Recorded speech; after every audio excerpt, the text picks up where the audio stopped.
When it comes to business, why open like an art gallery? I was kind of just frustrated with the art scene. I think rejection, having to hear from certain galleries that they don't want to exhibit the kind of work I make. Like all these events and stuff that you have at your galleries was a fashion show, which was really interesting.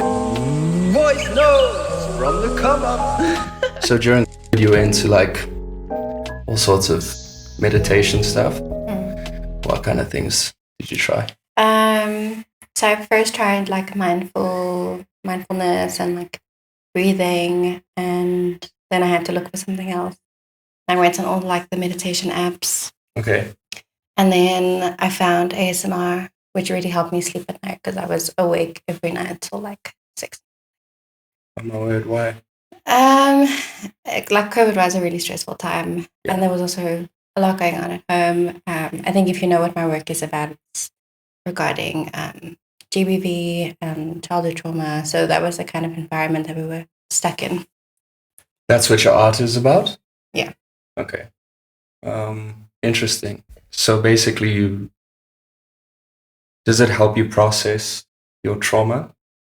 I think so. I think the process of it is what helps me, because I mainly use lithography, and it's such a monotonous process where you have to repeat things over and over. Mm-hmm. I think that helped me in many ways, kind of just to grasp things and like come to terms with them. What did you say it's called? Lithography. Yeah. It's a printing process. Oh, I see. Okay. I have no idea. Yeah. I was looking through your stuff earlier, obviously. It was really amazing. And the main quote on your Instagram stood out to me. It said, "Art washes from the soul the dust of everyday life." Mm-hmm. What does that mean to you? It was a quote I saw like a couple of years ago, and it just felt so relatable, because art has always been something that I've found to be kind of a solace for me. Even when I was really small, I remember painting in my parents' garage, and like that was my studio. I'd set up my little plastic table and chairs, making macaroni ties, and there's just always been something for me that I've been able to escape to. I think in that sense, art has always been something that distracted me from everyday life and like everything going on. It's interesting because it's distracting you even though you're sort of processing the emotions.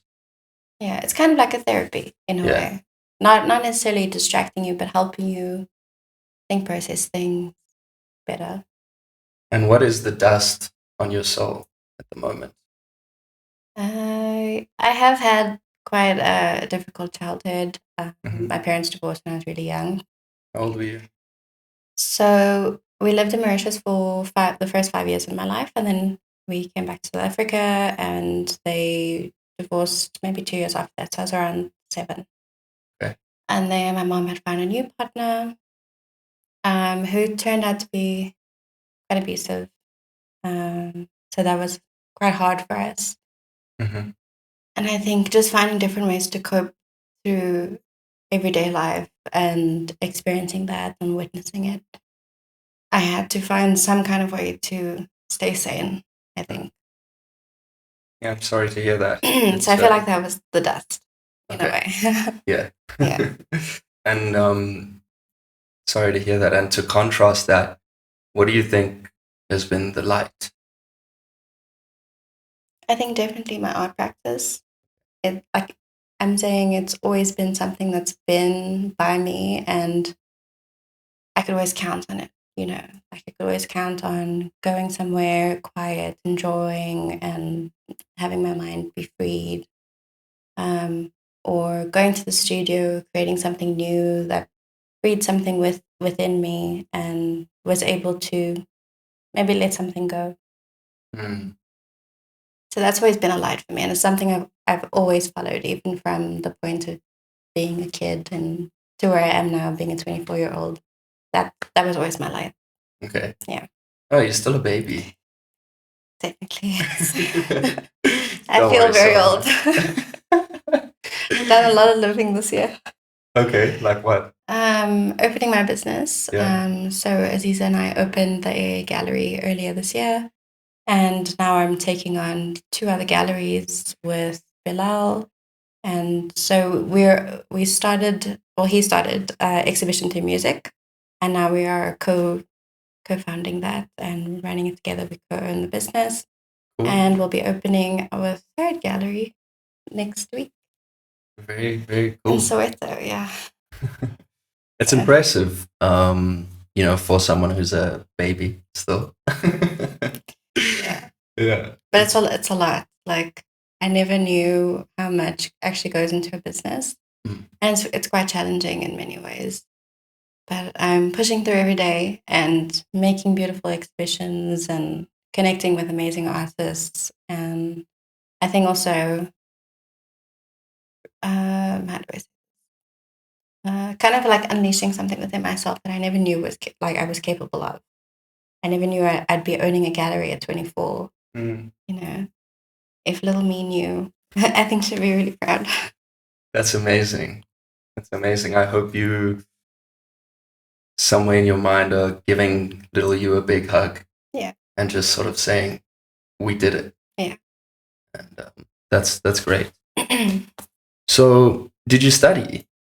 Yes. So I went to Wits and I did my BAFA. So that's Bachelor's in Fine Arts, and I did my honors. Yeah. Okay, cool. And when it comes to business, why? Like, obviously, you started for money, but what I like about you is that you're obviously doing it in something you're very passionate about. So, why open like an art gallery? So the initial idea was not money. I don't think that was like the first thing that popped into our heads. I was kind of just frustrated with the art scene, and I think rejection. Like having to hear from certain galleries that they don't want to exhibit the kind of work I make due to the subject matter and so on. And then just a lot of red tape, and how if you want to get into the art scene, you have to have connections, you have to network, you need to know someone, you need to be someone's friend or owe them a favor. And that was something I was kind of annoyed by, because I'm like, I'm working really hard and I have this really important message that I want to get out and create awareness about, but I'm not getting the platforms to do so. And I was working at Denzel's and Joe Gallery, and that was like kind of an eye opener for me, because I got to see how much change I could make within the art industry. And then I worked for a few other companies after that, a few other businesses within art. So I was with the arts company Soweto, and then in Dooney Arts. But there's a lot of times where you get ripped off when you're a creative. Mm-hmm. People don't pay you, or they pay you very little. Yeah. Or they steal your money. My word, yeah. Yeah, that happened. But I think there was just a lot of frustration around that. Someone stole like the money that was from one of your artworks? No, I was working for a specific company, and they were funded by a big art company. Mm-hmm. And the money had gone straight to our host company, and the money never came to us. Wow. So, yeah, that was something that happened. But I think after all of that, I was really frustrated, and I was like, maybe I should just open my own thing, like create my own gallery, give artists the opportunities I didn't have coming into the industry, giving them the tools that I didn't have. But now being here where I am now, I kind of know what is required to get where you need to be, or, in order to succeed as an artist. So I wanted to create a platform that did that for other artists and gave them a voice and a space I was able to bridge the gap within the industry.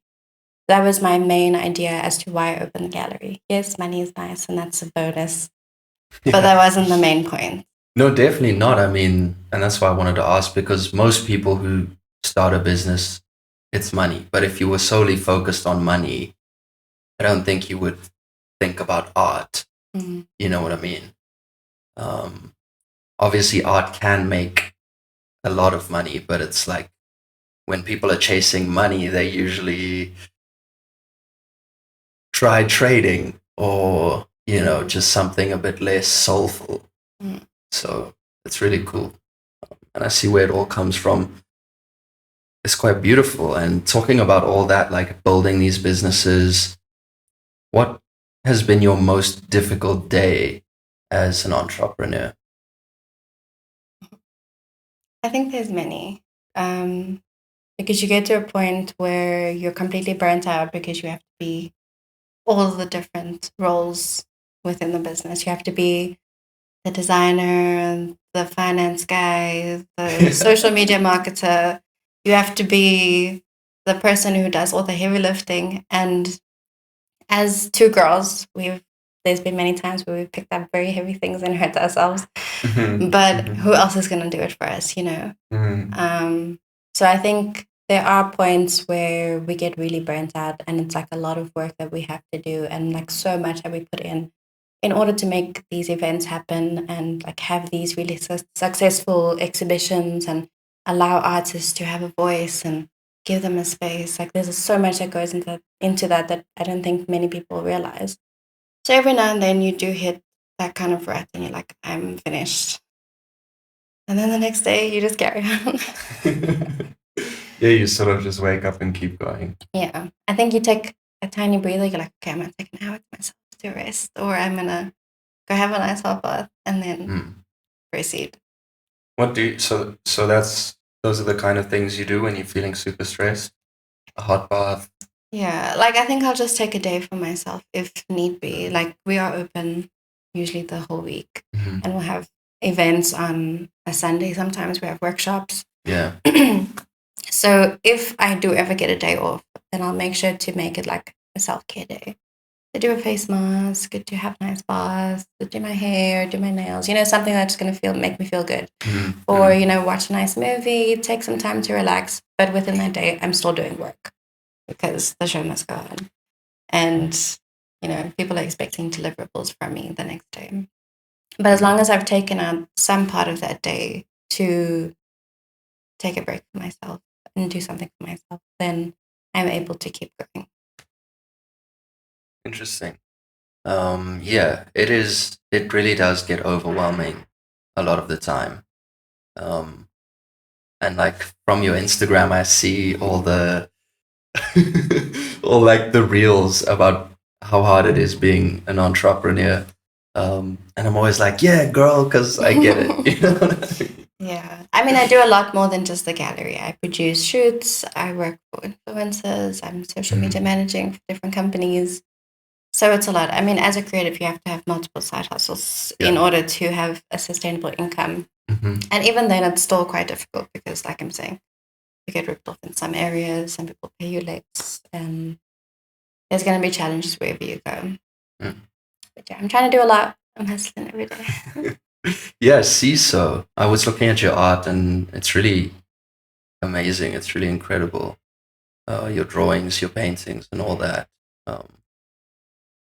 So how do you sort of find time to do all these different things? Like you say, you've got clients, social media managing, you've got the gallery, which has all of that already baked into it. You've now got these other galleries coming. Do you have like a system, or do you just like, you're just going? So I have a to-do list, and I think because I'm ADHD, that really helps because I'm able to like cross things off. That helps, and it makes me really productive. If I didn't have my diary and my to-do list, nothing would happen. Like I don't think I'd get any work done. I think also the gratification of being able to cross something off once you finished it. It is a good feeling. Yeah, it motivates me to do more things. I'm like, okay, I'm gonna cross up like this whole section, and then I know I'm good for the day. That has really helped me stay organized, and I make sure that I have spreadsheets with to-do lists and action plans. I'm really, really organized. So that helps me be as productive as possible, and it helps me fit in all the 500 things I need to do. Yeah, and every now and then, it's something new I've been doing, but I'll put my to-do list into chat, And I'm like, can you organize this from most to least priority? Into ChatGPT. Yeah. Yeah. And then I'm like, okay, give me a time schedule for the whole day. So everything has like timestamps for when it needs to be done. I've only been doing that for like the past week. Okay. And I found that I am human. I'm not a robot. So I can't finish everything in a day. But it's nice to try.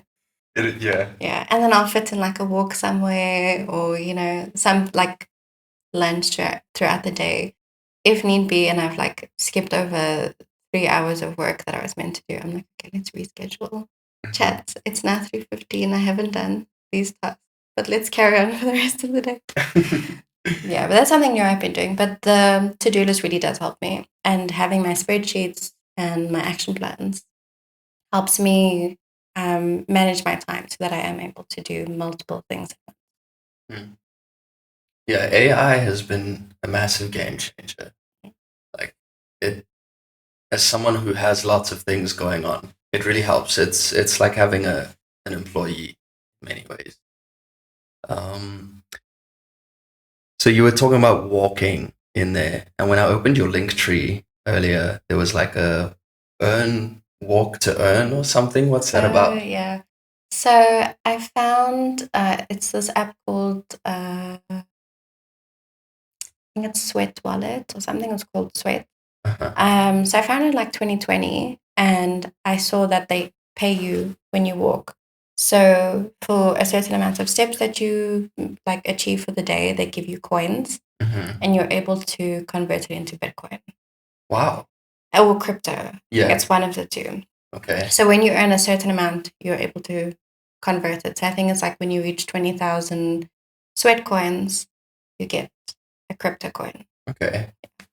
How much do you have?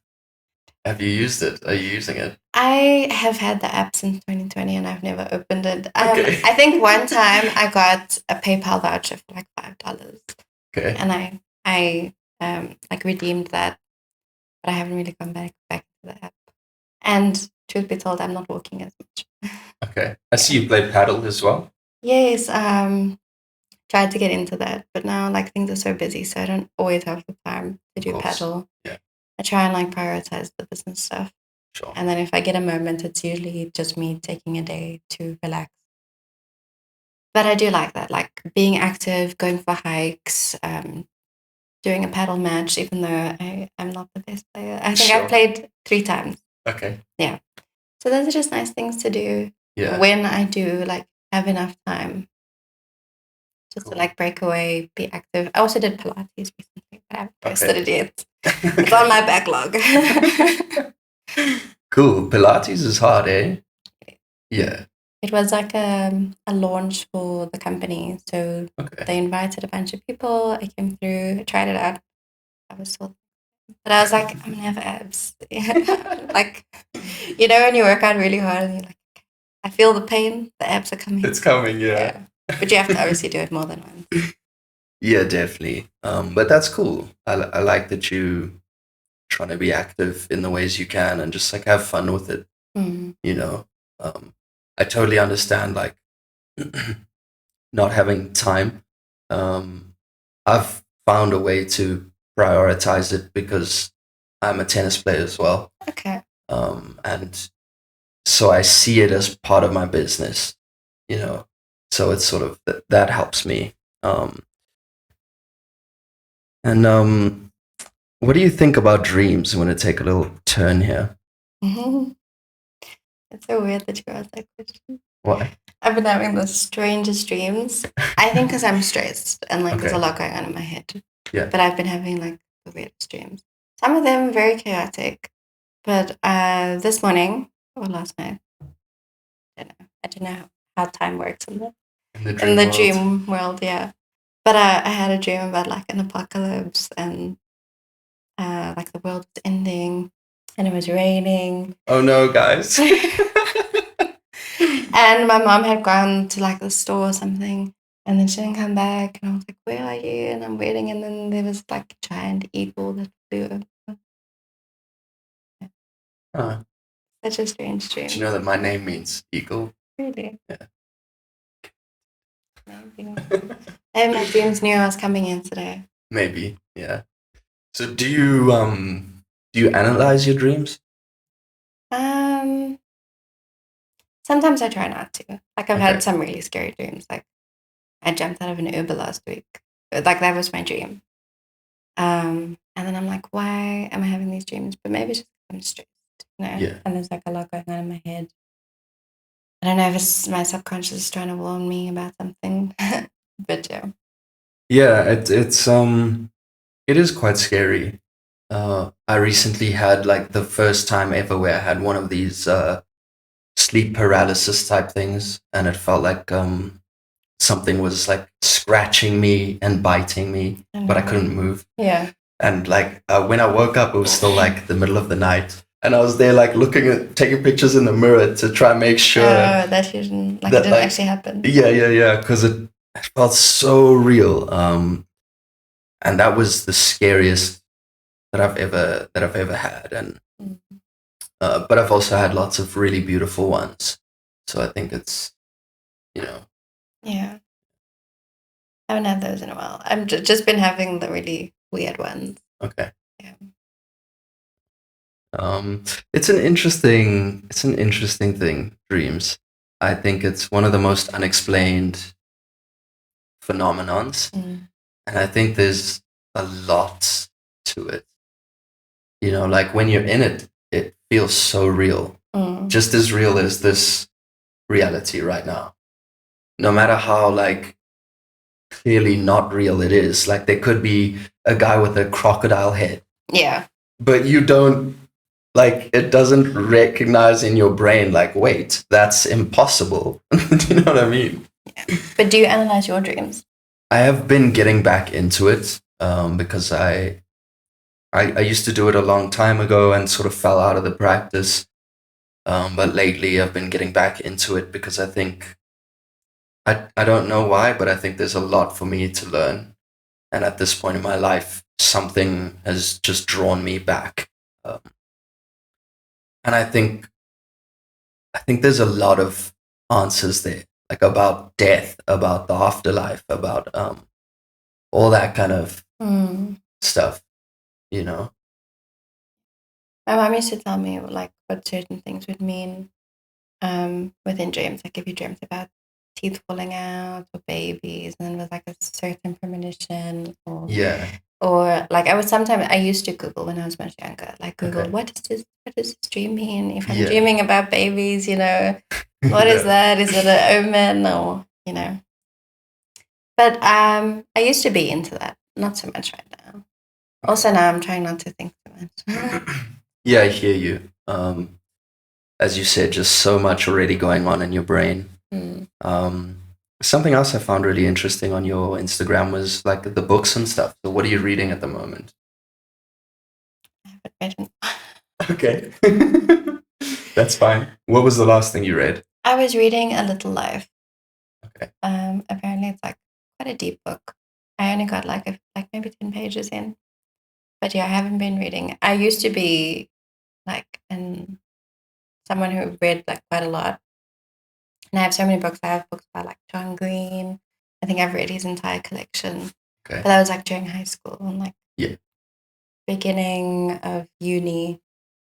And then life took over. Then I also don't have the discipline anymore. Yeah. I also used to read a lot on Wattpad. That was so nice because like you could track where you finished and like you could just read on your phone.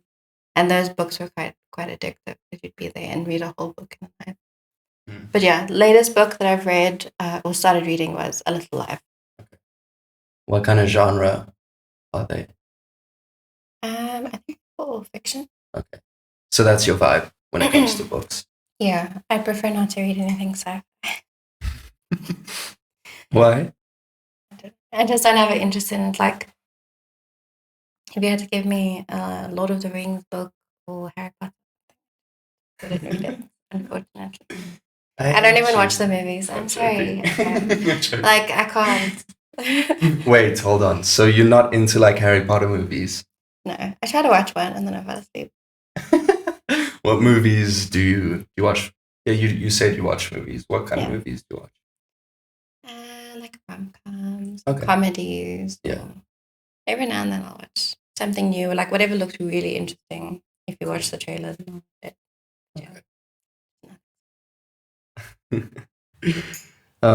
Okay, and so back to this discussion of like money versus purpose. Mm. How much of the things you do would you say are for money, and how much of them are like purpose? I think it would be like an 80-20 ratio. Towards purpose or money? So 80 being purpose and 20 being money. Wow, well done. I mean, like I was saying before, money is great. It's a great Yeah. bonus, But had I been in a corporate job and earned really well, I know I would have been miserable every day. Mm. I was like, yeah, I got the money, but I wouldn't feel good because I'm not living up to my purpose, and I'd feel as if I just wasn't living up to my potential. There's so much more I could be doing. Mm. So I think that's something I've always thought about, that I would never be happy in a corporate job.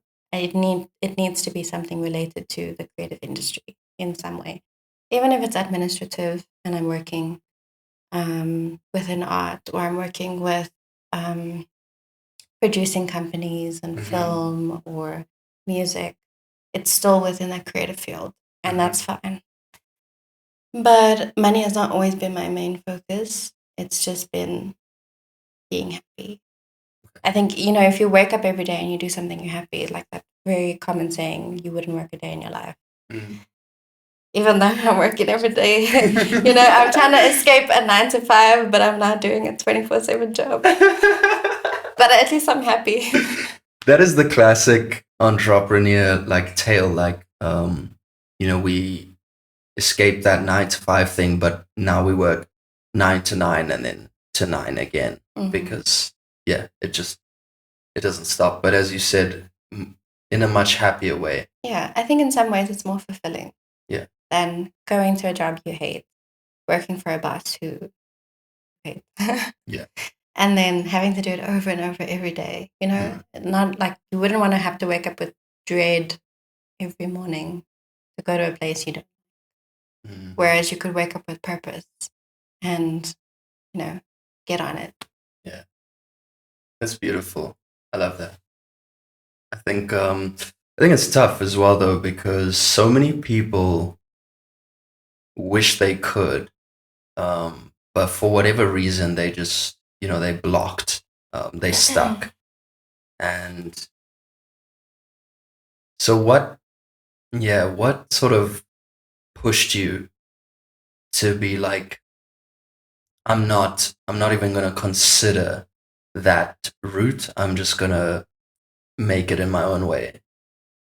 I think I've tried it out.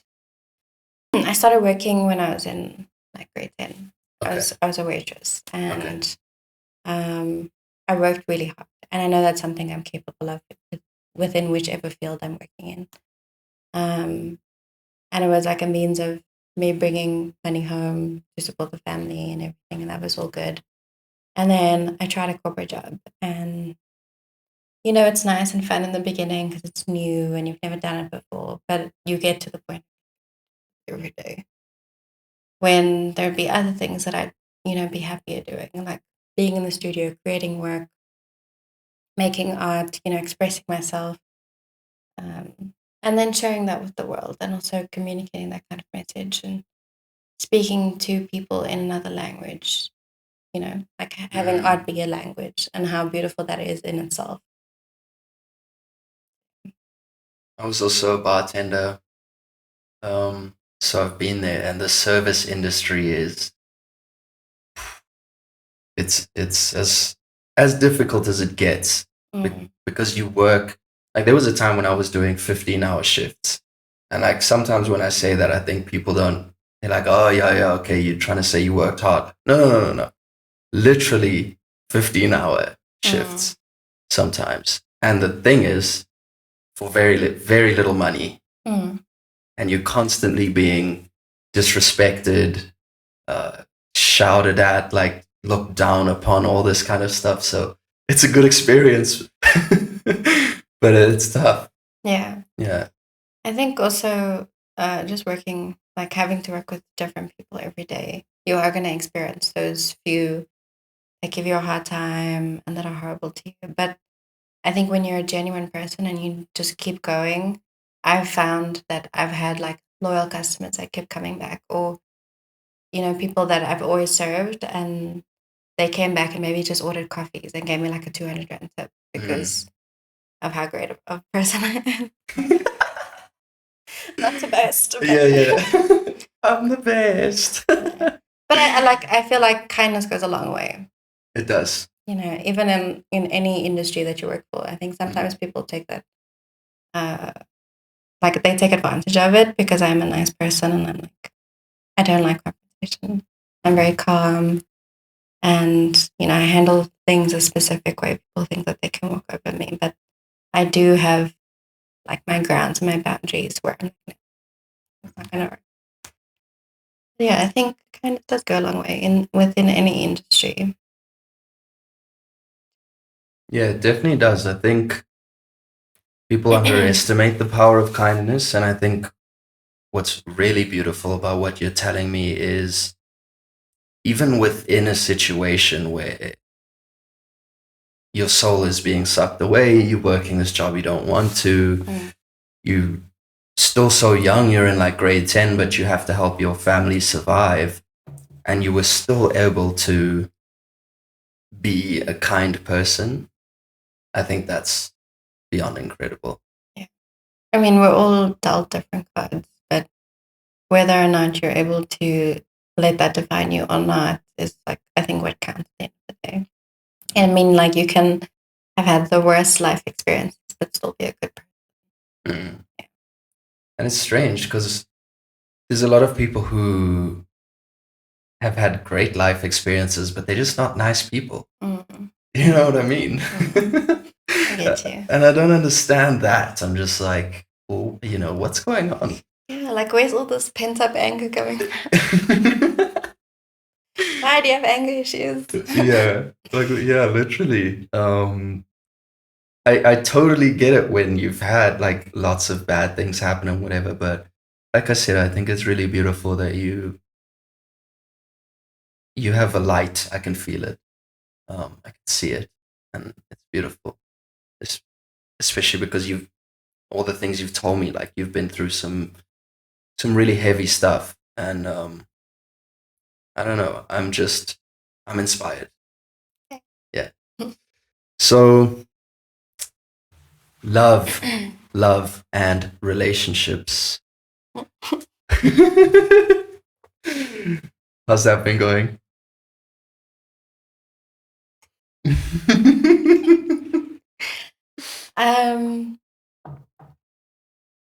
I think I don't know. It's different for everyone, I guess. It's a lot of trial and error. Yeah. I think, you know, the same way you maintain a business, you have to maintain relationships with clients, friends, boyfriends. Yeah. I think it all kind of works the same. Just putting energy into it and effort, and you know. Have you ever been in love? I think like before when I was younger, I believed I was in love. Okay. You know, when you're young, you don't really know anything. And, you know, sometimes I think back to like high school and I'm like, you know, life was so much fun then. You know, really was. You were dating someone for a week, but it was the highlight of your life, and you believed you were in love, and you were heartbroken at the end of the week. Playing sad songs. Yeah, you know, you're there in your room. Your sound system is on. You've played all the sad DVDs, you could, like what do you call it, CDs you could find. Because I don't know about the new generation. CDs, wow. Yeah. You're not that old, come on. I'm in that age. I remember, it's so funny, you're making me think. I think I was in grade 7 and was obsessed with the Jonas Brothers, as 13-year-old boys were. And for my birthday, my best friend gave me a Jonas Brothers CD. Mm. I was so excited. Yeah. I remember having a Shawn, like when Shawn Mendes just like popped off. Oh yeah, okay. I got his CD and like it was like all the heartbreak songs. Yeah. I'd listen to those. I put it in my little sound system, you know, the CD thing came out and you put it there and you put it and then yeah, later in life, you know, you could download music on like Toxic Web or LimeWire. yeah, or what was it? 123 Music. Yeah. I don't know. The worst part We was never did that, by the way. Just saying. I did. What must I say? I wasn't fortunate enough to be like those kids who had little iPads. What do you call them? iPods, Yeah. I never had one of those. But I had my little radio. Yeah. And then my mom would buy us like these speakers from the Chinese store, like a little boombox, and we would go outside with our friends and play songs. And sometimes the song didn't like download fully on like Toxic Web, so it's like half a song. Or you had the song 3 times because you had to re-download it to get the full song. Yeah. Yeah. I hear you. Okay, so what do you think love would look like? I don't think I've had the best example of it. Sure. Because my parents got divorced quite early. Mm-hmm. I've seen my mom in various relationships. Mm-hmm. So I've never had an example of that. And I don't think anyone within my family gave me that example. Also, our family is quite, we're all like kind of astray. You know, we're not really close. My dad's family live in Cape Town and Mauritius. And, you know, my mom's family is kind of like scattered. They also live in George. So, I mean, I haven't always been around family or people to show me what love was. And I think I have kind of like my own idea of it. And I don't think you necessarily have to get married if you love someone because I haven't seen marriage work out. So I think it depends on who you're with and how it how it goes. You just kind of have to go with the flow of it. If it doesn't work out, it doesn't work out. And that's something I think I'm okay with. You know, like things not necessarily working out. Not that I count on them to not work out, but I'm like, wherever it goes, at least I gave it a shot. And I put in the effort and I gave it my best, you know? So I don't know what the perfect love would look like, but I think just having a partner or someone who would stand by me and kind of understand my interests and all the things that, you know, I aspire to be. And then I think supporting one another within our dreams, you know. I'd help him achieve his goals. If he could help me achieve mine, that would be great. But I mean, I can do it on my own as well. Yeah. I think I've always been quite an independent person, and I don't necessarily rely on somebody else to be there or to create my happiness. I've always found that like I need to love myself first, and then I'm able to do that for somebody else. I never really seeked someone to love me in order to feel good about myself or to feel better, or was in a relationship where how someone was able to make me feel. I think it's kind of a place where you're able to reciprocate and I think give each other what we need in the ways that we need it. That was a great answer, honestly. Yeah, similar for me. I think parents divorced much later on, but they were never in a good relationship. And all family, all the marriages I always looked at us. These people hate each other. Like, they're always rude to each other. They're always fighting. Like, what is this whole thing about? But I think, unfortunately, I for a long time did think that like somebody else was gonna make me happy. But obviously, I learned later on, like, no, you have to find that yourself, and you're much more likely to have a good thing with someone if you've both found that yourself. Yeah, and I think there's a specific way I've always thought about relationships is I need to be full of my own. And anyone who comes into my life is only a bonus. Whatever they're able to offer within the relationship or just who they are should add to my life. And once they start to subtract from it, that's when they gotta go. Yeah. And my mom always used to say, go find someone who's rich, and then you'll have a good life. I'm gonna be rich. But yeah. So that Let's you're not with someone for their financial status, or you're Mm. just there for who they are. Mm. And I'm able to provide everything I need for myself. Yeah. I wouldn't want somebody else to do that for me, because I've seen it happen where people kind of use that against you. And they're like, Most I've definitely. provided all of these things for you and this, and they like throw it back in your face. Yeah. And you feel like indebted to them or trapped. Mm. Like I've seen that happen firsthand, where like finances was held over a person. And that was the reason they stayed in that relationship, regardless of the treatment and so on.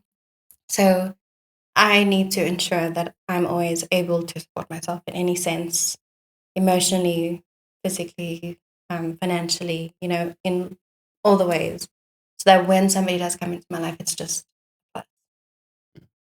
And when they leave, they don't take anything away. Mm. That's powerful. That's very powerful. And I think everybody listening, you should take that from Abby. You're very mature. I know I called you a baby earlier, but now I'm like, oh, she's so mature. What's going on? It's the trauma. Oh my god! Like I've heard that my entire life. So mature. Yeah. No, but you're right. It sucks, right? But you had to grow up pretty soon, obviously. So yeah, let's take a little break. Hello. So yeah, we were just talking about this book after our little break there. A Brief History of Time, Stephen Hawking.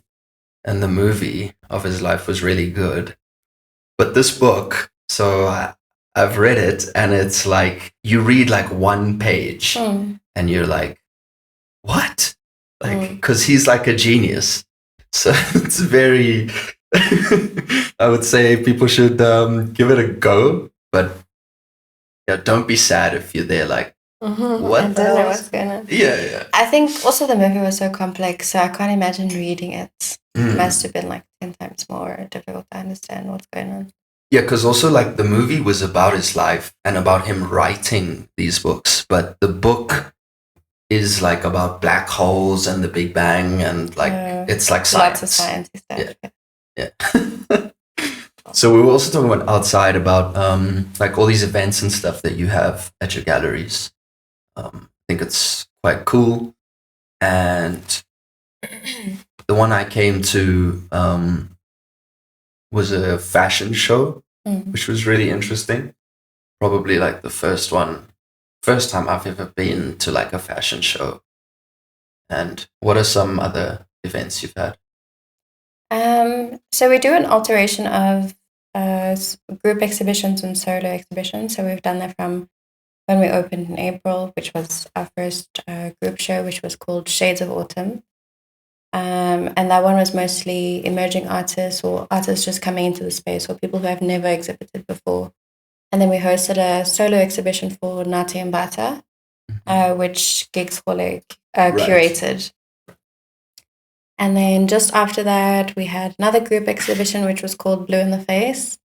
And that kind of spoke to all the topical issues of South Africa. It was a really impactful exhibition, I think. I also did a film. Well, I was part of a film that was directed by Courtney Hodgson from UJ. So it was a film around GBV and safe dating tech within South Africa.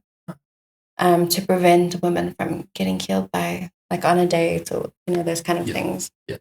And we had like a huge panel talk around gender-based violence, and people shared their experiences. We also work with a shelter, Frida Hartley Shelter, and they house women and children who have experienced or have run away from gender-based violence.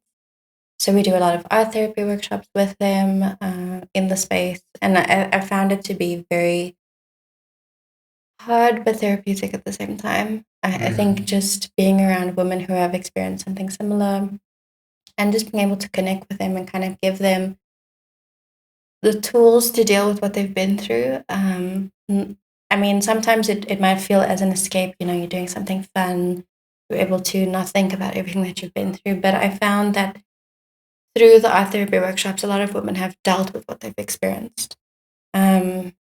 We did like a big mural with them, and you can see like the little notes that they wrote, like they miss their family or they miss their home. And it was just like so important to connect with these women and children. And then after the blue in the face, let me think what else. We had drawing a blank. Oh yes, we had the fashion show. Right. And that was like a cross between fashion and art, and how fashion also functions as art. So the sketches were the artworks, and then the physical pieces were the sketches coming to life and functioned as a performance within the gallery space. So also as the gallery, we do a lot of unconventional exhibitions and events. We don't function as the white box.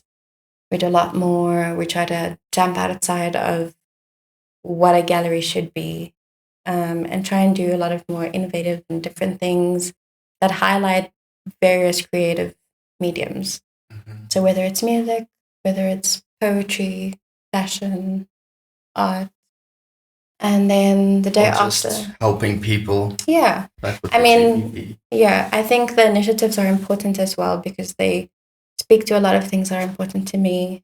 Because my work is based around that, I feel that it aligns really well, that I'm able to give back and help people not only through my work, but through what we do at the gallery. Having all of those events put money into doing initiatives like that, like being able to reach out to these women and I think interact with them in a creative way, also giving them a different kind of outlet.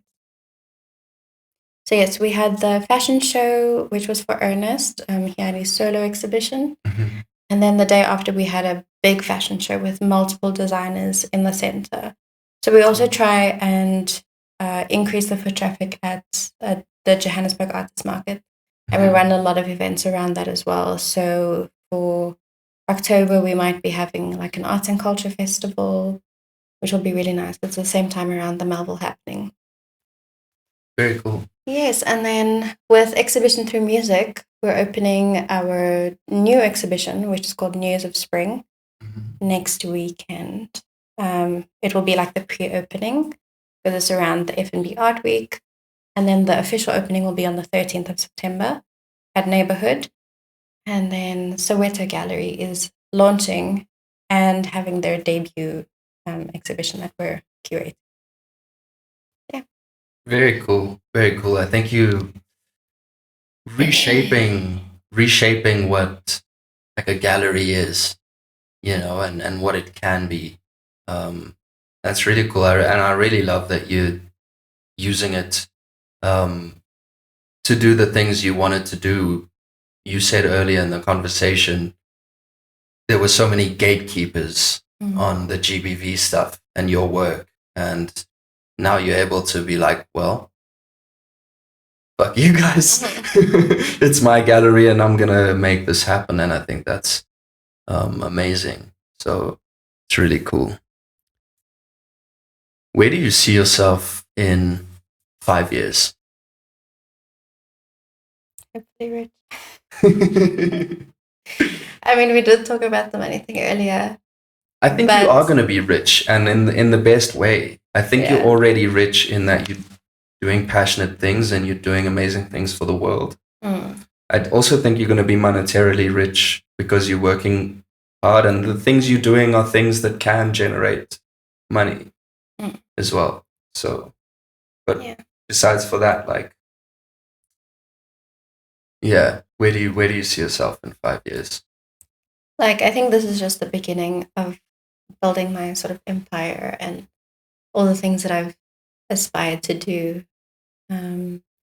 So I know that in 5 years or so, that will probably be tenfold, and I'll probably have a chain of galleries. I mean, this is my first year, and I already have like 3 galleries that I'm working with and running. And that's like nothing I could have ever imagined. I think even just being here now and owning one gallery would have been like, wow, I never thought I could do that. So I can only imagine that like in 5 years or so, I'd have that times 10, and build beautiful connections with people and do amazing projects and give back. I was busy with, there was an application the other day for Pitch Your a Perfect Pitch with Jacaranda. And I think they asked me a similar question, like, what would my ultimate goal be? Mm-hmm. And when I think about the shelters that I work with, seeing the kids and like also getting it, like they get really, really attached to you when you're there. I know when I have to leave, there's this one little boy, his name is Benjamin, and he'll follow me around the whole day. And if like when he's eating, he's like, come sit by me, come sit by me. And like those kids really, they have an impact on me. And I think when we go there, the impact on everyone who is kind of facilitating these workshops. And I would love to be in a financial position to fund their schooling or help them achieve their goals, because they're in a situation that they didn't necessarily ask for. And it would be great if someone was able to give them an out. Not that I'm saying that they need it and they need the charity and that kind of thing, but as like who I am, I would love to just be able to give back to them, because they've given me such like these amazing experiences, being able to paint with them and draw with them and experience who they are as little individuals.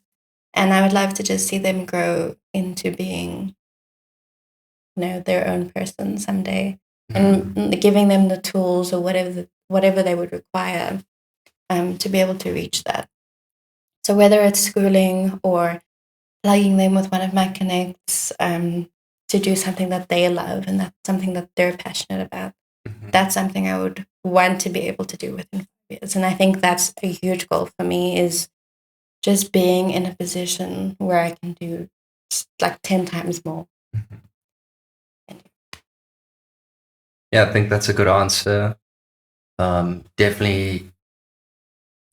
And what I love about that is like, rich, okay, why? And then you gave the why. You know what I mean? It's like, what do you want to do with all the money? So yeah, let's just say you had, I don't know, 20 million rand, $1 million right now. Boom, it's in your bank account, Abby. You're rich. What are you going to do? I would renovate the gallery. Okay. I think make it look really nice and professional, and put in the gallery lights and repaint and just make it everything I envisioned. And then, like I mentioned, reaching out to the kids, whatever I could do at the shelter, maybe extend it, make it bigger, create more space for women in need. Also, what I'm trying to do at the moment is provide the ladies there with the various jobs that they would require. So they do have like a training program where they learn basic computer skills and how to work on Excel and those kind of things, but extending it to the point where I'm able to get them to people who need someone who does administrative tasks, or I think kind of just seeing their passions and plugging them into those fields. A lot of the women there, like, I think, GBV doesn't have a specific face. You wouldn't think it's a specific race. I mean, there are stigmas, but GBV is not just one race or one face. It's various women who come from various backgrounds. Like, some people are doctors, or some of them have degrees, and they're just trying to get away from something. But it would help if they had the tools to get out of that situation and continue to excel in their lives. So, I mean, whatever they would require, I think that's where I would jump in if I had the. Yeah. Yeah. Cool. And just for fun, like, what's the first thing you have to buy yourself something stupid? What are you buying? I've always wanted a Jimny. Okay. So I've never owned a car. Cool. And And- a Jimny? Really? Oh Just a man. Jimny. Okay. Um, Is there nothing more fancy or crazy? I mean, I'll work my way up. I'll buy the Jimny first, and then Okay. drive it around a bit, and then I'll upgrade to like a Jeep, or maybe I'll keep the Jimny and then just get a Jeep. Yeah. And then ultimate goal is to have like a G-Wagon. A G-Wagon. I just think it would look so cool, like Yeah. me driving a big car, and then you hop out. Like people don't expect it sometimes, like a girl Totally.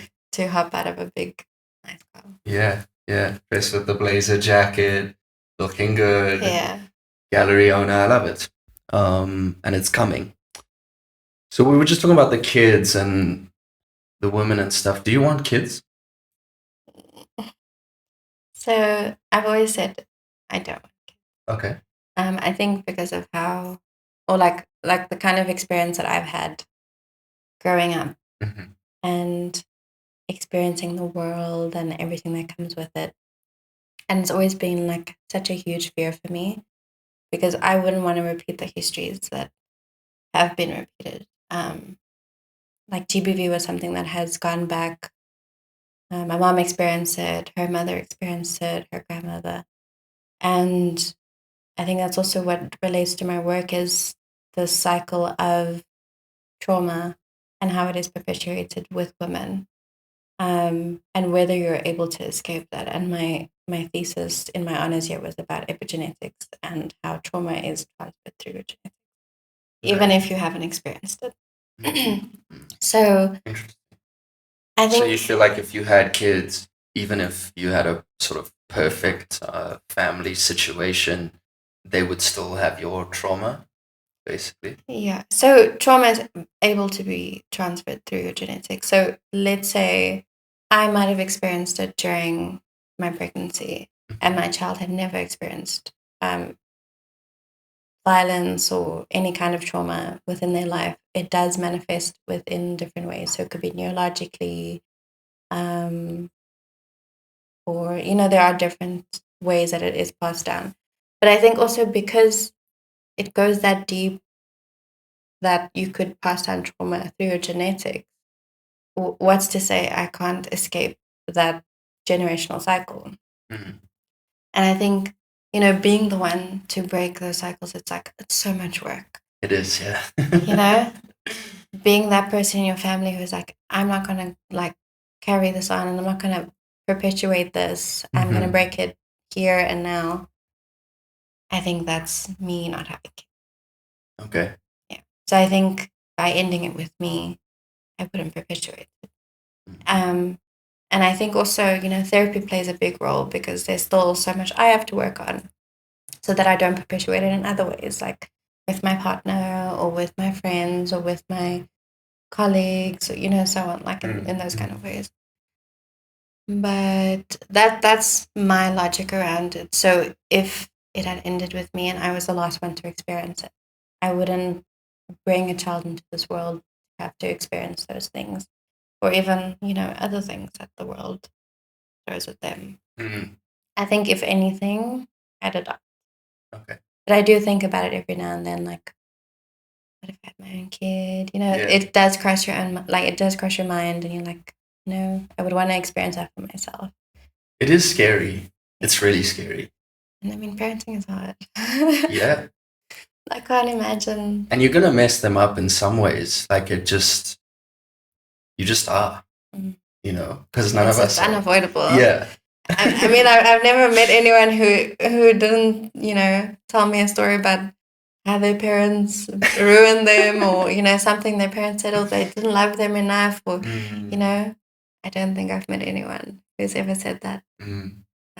So there is a way that could happen, and I'd rather avoid it.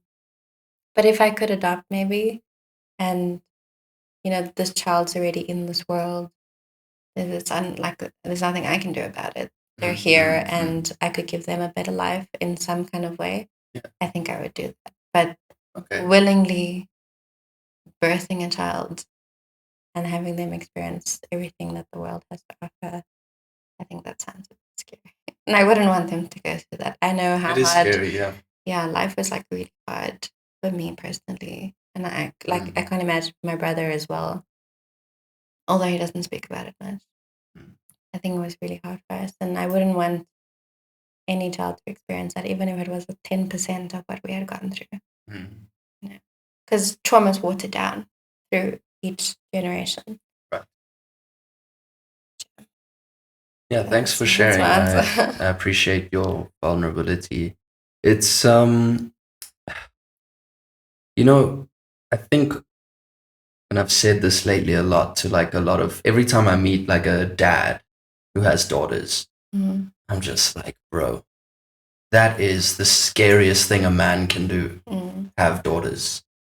Because we are men and we know how men are and we know the world and all these things. And it's genuinely it freaks me out. I also like don't have a concrete answer yet on whether I want to have kids or not. I lean towards yes. Because I think the nature of life is to confront the scary nature of things. But there's definitely a side of me that's like, I just don't want to do it. Yeah. I mean, it crosses your mind every now and then, I'm sure. Definitely. You're like, like having little me's run around. Or even one little me. And like, being a dad or, being a mom and experiencing pregnancy and, those are all kind of exciting things. And I think not that it's necessary for every person to do it, but it feels like a rite of passage, like something you should be doing within your life. And it's also okay for women to not have children if they don't want to. I mean, definitely. And I think recently, I don't know if you've seen like the studies, but the birth rates have been dropping. Yeah. Drastically. Yeah. Because people are prioritizing their businesses or their passions and like those kind of things. I know our parents had us quite young. I don't know about you. Yes. Yeah. Well, my parents had me late, but they had my first sister quite early. Yeah. So I mean, in that era or that time frame, they were all like, oh, we need to do this. This is like, we need to get married. We need to have kids. At like 19. Yeah. Married, first kid. Like, oh my word. Like my mom had me at like 23. Yeah. I always think about it and I'm like, I'm technically older than her now because I've like outlived her in a way. Yeah. Like she had me at 23 and I think she devoted a lot of life to being a mom. And there were many things that she had put aside to do that. And I think that's something we've all heard maybe from our family. Like, I sacrificed so much for you and, I could have gone to school. I could have been successful in this and this, but I chose to give you those opportunities. I think that's like something I've heard. And I would want to prioritize different things right now, like my business, like the gallery, like excelling as an artist and becoming a successful entrepreneur. Those things are more important to me than settling down, getting married, having kids, and then devoting my entire life to just having kids and just being a mom. I think there's more to me than that. And I mean, also just because of the fears that I've expressed, that's not my focus. Maybe I change my mind one day and decide, okay, I'm going to have kids. Like, I think I'm mentally and emotionally prepared to have a kid and potentially not mess them up too much. Look, I hear you, and I think there's no right, wrong. I think it's beautiful people who want to dedicate their life to raising a good family. I think it's beautiful people who don't want to do that. They want to prioritize themselves and put out good to the world in other ways, and you can help lots of kids, and like you've talked about, without having your own. So, and I think the world is changing a lot. It is slightly scary that the birth rates are dropping so much, because like population decline is a real thing, and it can happen like this.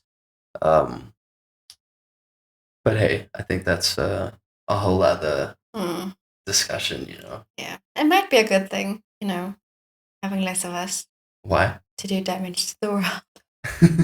I guess, yeah. Also, climate change, I'm experiencing it. Like, it's really, really hot during the days, and then at night it's like freezing cold. I'm like, something is going on here, Something's happening. and it's probably our fault.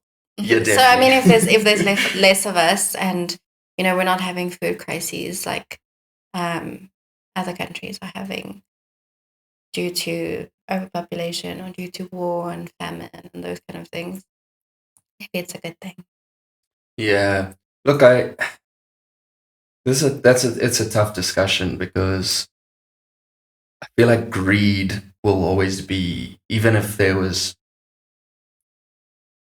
half the amount of humans there are right now, I still think there would be massive greed from corporations, from all these things, and there would still be uh, fighting for resources and all that. So, but I don't know. Maybe I'm wrong on that.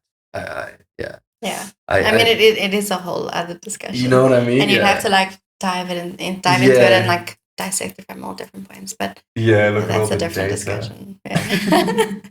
So another episode. yeah, next time. Yeah, I think just back on the kids thing. Like my older sister just had her third child, and it's been, that for me is beautiful. Like getting to be the uncle. These, even though they're not mine, they do somewhat feel like little me's, and because in some little way they are. And her latest child was born now, and the experience of holding him in the hospital was phenomenal. I can only imagine what it's like when it's your own, because it was already like, wow. So when it's your own, I'm sure it's just like unexplainable, really. How old is your sister? She's now 40. Yeah, it's late time to have the last one. Luckily, it all went well. Yeah, and it's interesting because she's also like an artist, a writer, all this stuff, and I suppose she has had to sacrifice some of her career for her children, but she's also managed to still be quite successful. Yeah. So yeah, this modern day thing, it's difficult. Yeah. Plus, I mean, things are quite different now than they were when our parents had us. I mean, living in Cyril's economy, some of us can barely afford to provide for ourselves. Imagine having a whole child. That's definitely a big part of it. I would only ever have children if I'm in an insanely good financial position. Yeah, because I wouldn't want to bring, people into that. Which unfortunately happens a lot, Yeah. But I also think, like, because I've seen people my age or from school, and they're having kids now, and I'm like, that sounds scary. Like, it feels like a scandal, like, teen pregnancy. But, everyone's old enough. Yeah. We're all adults. Sometimes I feel really old, and sometimes I'm like I can't jump into that right now. But I think there's a way that they just make it work. Like, you might not be financially ready to have a kid, but then you have a kid, and then somehow you're able to get everything. Yeah. I don't know. Like, I think there's a way. You make it work. I think a lot of us have this ideal of like, oh, if I have a kid, I have to be so rich so I can give my kid everything and the best of everything. And it's like, well, if your kid has a place to sleep and food, it's probably going to be fine. And love. Oh, yeah. That's an important one. Forgot about that one, yeah. Yeah. It's like there are also like studies with babies where, like, if you've like given birth to a baby and you haven't like held them within 48 hours, they'd actually die from lack of love. That's interesting. I believe it. Yeah. Yeah. It's crazy. Like, those first few years, like your very formative years, really, like, your life depends so much on that. What you've experienced in those first few years is crazy. Even at the shelter, like, I've seen a lot of the kids are very independent. They're looking after their siblings. like I saw one little girl and she's carrying her sister who's like 1 year younger than her, like a teddy bear. Like she's looking after her little, like they're 1 year apart. I think also when you look at those videos of like, the kids in Gaza and like they're so small and their parents are gone, but they're looking after their siblings. It's so crazy how quickly independence kicks in. It's human survival. Yeah. And it's crazy, like, when you go to like a normal school and you put out cupcakes, all the kids rush and they want to. But if you go to the shelter and we set up like a whole spread for them, we got donuts and cupcakes and little sandwiches and like really nice things, and they all just kind of sit still and wait for someone to tell them that it's okay. Wow. That's like so crazy. That is really great. Let me just switch this camera on. Okay, so this has been quite a deep chat. Thank you. Gemini Soul, that's your Instagram handle. Why? I used to be into esoterics and star signs and those kind of things. And I think I play a lot into my star sign, like the Gemini and being twins. And some people say, "Oh, you're two-faced." I'm like, no, they're just two sides of me. Like you'll usually see this side, but I think if you get to a point of being really comfortable with me and I'm comfortable around you, then you see like the fun, goofy Abby who's a little bit crazy, and that I think I play into that really well. So. And the soul part? I think just my essence. So like who I am, the two sides of me, the essence. And also like when you're able to unlock that other side of me, it really just shows like how close we've gotten and like those kind of things. Like you really gotten to the point where you can see into my soul. Because not a lot of people get to see that side of me, I feel. You have to earn it. Not necessarily, but I just think like there's a way where you get an in. Just through me being comfortable around you. Also, how your energy kind of connects to mine. Like I always felt like energies are quite important. Like when you're around someone, you're like something something don't feel right, and usually, you'll find out. You're like, yeah, I knew it. I see why. Yeah. And do you believe in like souls? Do you think we have souls? Yeah. Definitely. I think there's something a lot deeper going on that we might not be aware of. Not everyone is aware of, but I think we definitely do have souls, and we all have this kind of essence, and like you can tell when someone is like pure and good, and then you can also sense when someone has like malicious intent towards you.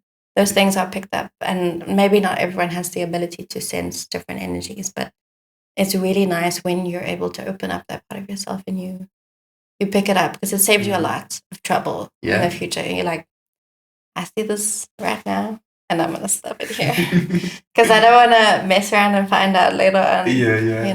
Yeah. I feel like we do have souls. And so why are we here? No. To be honest, I honestly don't know, but I think we all kind of have a purpose within us, and there's no way out of that purpose. Like, I think for me personally, it's always found a way to scratch at me, or like, I've always been drawn to something very specific, and that was what I felt was my purpose. And because it was always something that was lingering, or something always that was on my mind, I wasn't able to escape it, and I was like, this is definitely something I should be moving towards. If I'm not able to find interest in anything else, and this is the one thing that I'm always drawn to, or always find myself doing, maybe it's like that for a reason. And I always do feel that things do happen for a reason, like me meeting you today, or me having the dream about the eagle and like how it all plays into one another. And I think also sometimes when you think about certain things, like manifesting is real, I feel. When you think about certain things and then you'll hear it pop up on the radio or something, and Yeah. The alignment is crazy. And I think that's important. I think even in your life, you should have alignment with people and businesses and the things you do, because it all makes sense at the end of the day. If you're living outside of your alignment, you see the disruption and how it affects your life in multiple ways and has this huge ripple effect. So basically, trust your gut, and maybe we will find out why we have. Abby, this has been an absolutely incredible conversation. Thank you so much. I really enjoyed it. Yeah. Tell the people where they can find you or anything you want them to know. All right. So you can find me on Instagram and most of the social platforms at Gemini_.9924 or I'll put it up. Yeah, or Art of a Gemini. That's my art page, or the gallery pages, which is AA_gallery, and gallery spelled IE, so it's the French way. Gallery. And then Exhibition Through Music. We're having an opening soon, so please be there at Neighborhood next weekend and on the 13th, and then Soweto Gallery. We'll post all about it on the social media. Awesome. Thank you so much. Thank you. I hope to have you again soon. Yeah. Cool.